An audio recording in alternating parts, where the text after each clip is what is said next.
Hello friends, good morning. तर आज आपण बनवणार आहोत तांदूळग्याची भाजी. तर इथे मी तांदूळग्याची भाजी व्यवस्थित साफ करून घेतली आणि ती धुवून घ्यायची.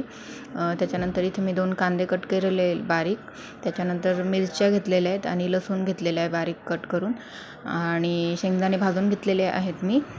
आणि त्याच्यानंतर कढईमध्ये तेल टाकून त्यामध्ये आपण जिरं टाकायचं आहे थोडंसं, आणि त्याच्यानंतर मग कांदे टाकायचे आणि कांदा चांगला लाल होईपर्यंत परतून घ्यायचा आहे. आणि नंतर त्यामध्ये मग हिरवी मिरची आणि लसूण टाकायचे आणि ते व्यवस्थित फ्राय करून घ्यायचं आहे.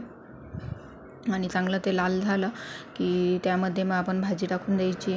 आणि भाजी टाकल्यानंतर त्यामध्ये वरतून आपण मीठ टाकायचं आहे, आणि मीठ आपण आपल्या अंदाजानुसार टाकू शकता, कारण भाजी ती खूप कमी होऊन जाते नंतर, त्याच्यामुळे थोडंसंच टाकायचं आहे मीठ.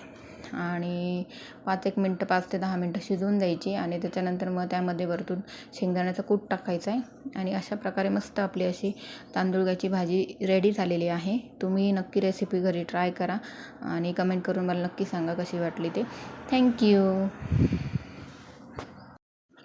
आणि खरं तर ही भाजी चवीला खूप छान लागते, त्याच्यामुळे सगळ्यांनाच ही भाजी आवडते. त्याच्यामुळे तुम्हीही नक्की ट्राय करा. आणि तुम्ही कोणत्या प्रकारची भाजी बनवता किंवा कोणत्या पद्धतीने बनवता ही भाजी ते मला कमेंट करून नक्की सांगा. थँक्यू.